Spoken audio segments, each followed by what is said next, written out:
The papyrus, put it on my table every month. I don't wanna be sad. Don't even try to hide it. No, I don't wanna lose it. And you say how it is, it's so inviting. The papyrus, we're all so alive. The papyrus. Hello, welcome to National Assembly News. Today, tension ran high as Natasha Akpoti clashes with the Senate President. Also, Senate to hold public hearing on tax reform bill. Senate summoned security chief over allegation of U.S. aid funding. Senate demands federal government action on dilapidated highway nationwide. IGP challenges Senate over audit report.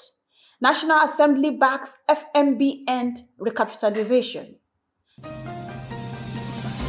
Tension ran high in the Senate on Wednesday, 20th February, as the Senate representing Kogi Central, Natasha Akpoti openly defied a decision to relocate her seat, leading to a heightened confrontation with the Senate leadership. Trouble began when Akpoti arrived for plenary and discovered that her seat had been reassigned. Refusing to comply, she challenged the decision, sparking a tense exchange with Senate President Godswill Akpabio. Chief Whip Senator Tahir Mogono defended the seat reshuffling, stated that the adjustments were necessary to accommodate opposition lawmakers who have recently switched to the majority wing. He cited Senate rules that grant the President of the Senate authority over sitting arrangement and warned that defiance could result in disciplinary action, including exclusion from debate. Senate President Akpabio upheld Mogono's explanation and ruled that Akpoti Oduan must adhere to the new seating arrangement. However, when she attempted to speak from her previous seat, she was denied the floor. Frustrated, she raised her voice in protest, declaring, "I don't care if I am silent. I am not afraid of you. You have denied me my privilege." Mr. Senate President, I have taken a whole lot from you. So I don't want to speak publicly. What is you because I will tell Nigerians know how you have discriminated against you, how you have maligned me, how you have dehumanized me. Your choice of words is everything that in the Senate. I'm talking about the fresh to the womankind, and I have tolerated a whole lot. So Mr. Senate President, I am not afraid of you. Do what you may. As the standoff escalated, Akpabio directed the sergeant-at-arms to escort her out of the chamber. The situation grew even more tense as several lawmakers stepped in to mediate. After some back and forth, the immediate crisis was diffused, but Akpoti Oduan remained adamant, refusing to move from her seat. The dramatic episode highlighted underlying tension in the Senate, turning what was expected to be a routine session into a spectacle of defiance and political maneuvering. The Nigerian Senate has scheduled public hearing on 4 critical tax reform bills for February 24 and 25, 2025. These bills, introduced by President Bola Ahmed Tinubu in October 2024, seeks to overhaul Nigerian tax administration, enhance revenue generation, and promote economic growth.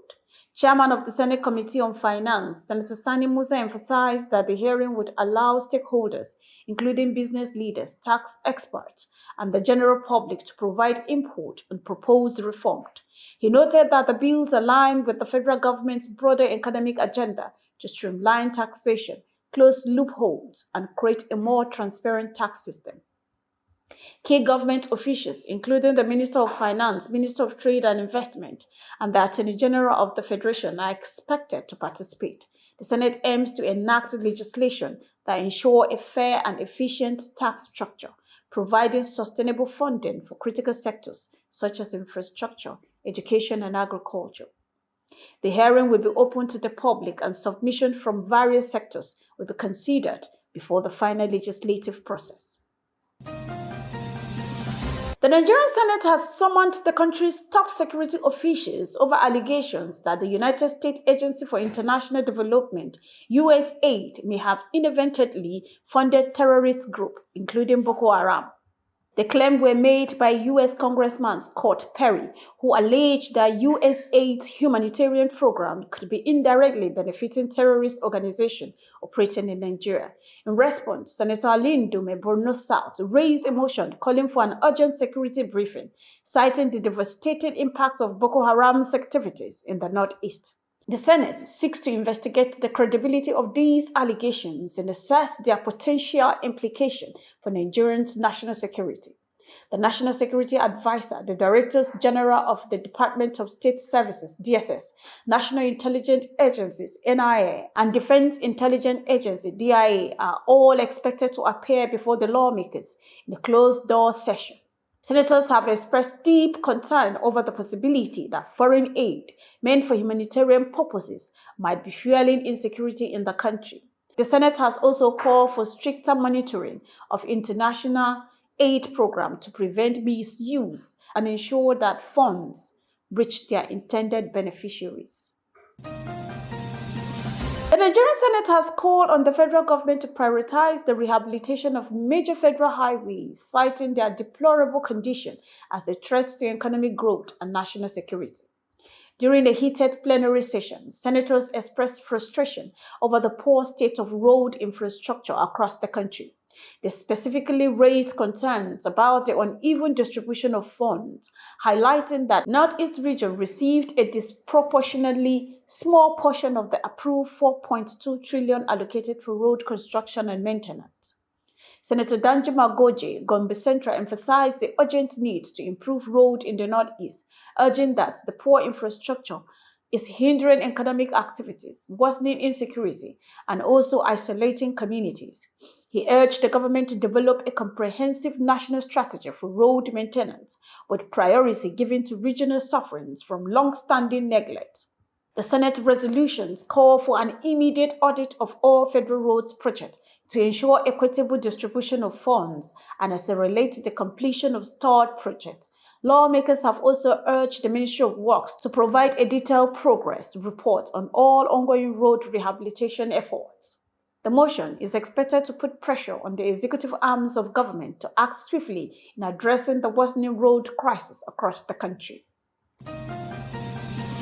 The National Assembly has reaffirmed its commitment to supporting the Federal Mortgage Bank of Nigeria, FMBN, in its recapitalization effort aimed at expanding access to affordable housing and addressing Nigerians' housing deficit.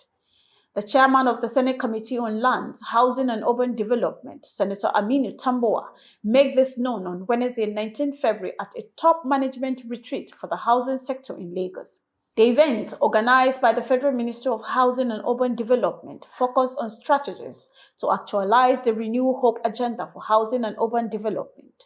Tambuwa assured the Senate would ensure adequate funding to strengthen FMBN's capacity for mass housing delivery. He emphasized that achieving large-scale impact in housing sectors will require innovative strategies, private sector's engagement, and improved institutional framework.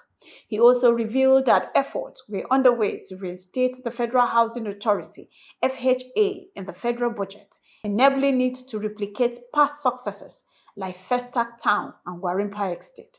Tambuwa urged stakeholders at the retreat to propose necessary legislative amendments that will enhance efficiency in the sector, assuring that his committee will facilitate the swift passage of relevant laws. Chairman of the Housing Committee on Regional Planning and Urban Development, Honorable Abiante Awaje, echoes the need for research into local building materials to reduce reliance on expensive foreign alternatives and make housing more affordable. Minister of Housing and Urban Development, Ahmed Dengiwa, commended the National Assembly for its intervention in increasing the ministry's 2024 budget by 50 billion after an initial reduction by the Budget Office. He disclosed that the ministry has requested an additional 360 billion to expand the Renew Hope estates in 18 more states, extend urban renewal program to over 100 sites, and settle outstanding liabilities. With the National Assembly backing, stakeholders remain optimistic that the effort will deliver significant improvement in Nigerians' housing sector and economic development. The papyrus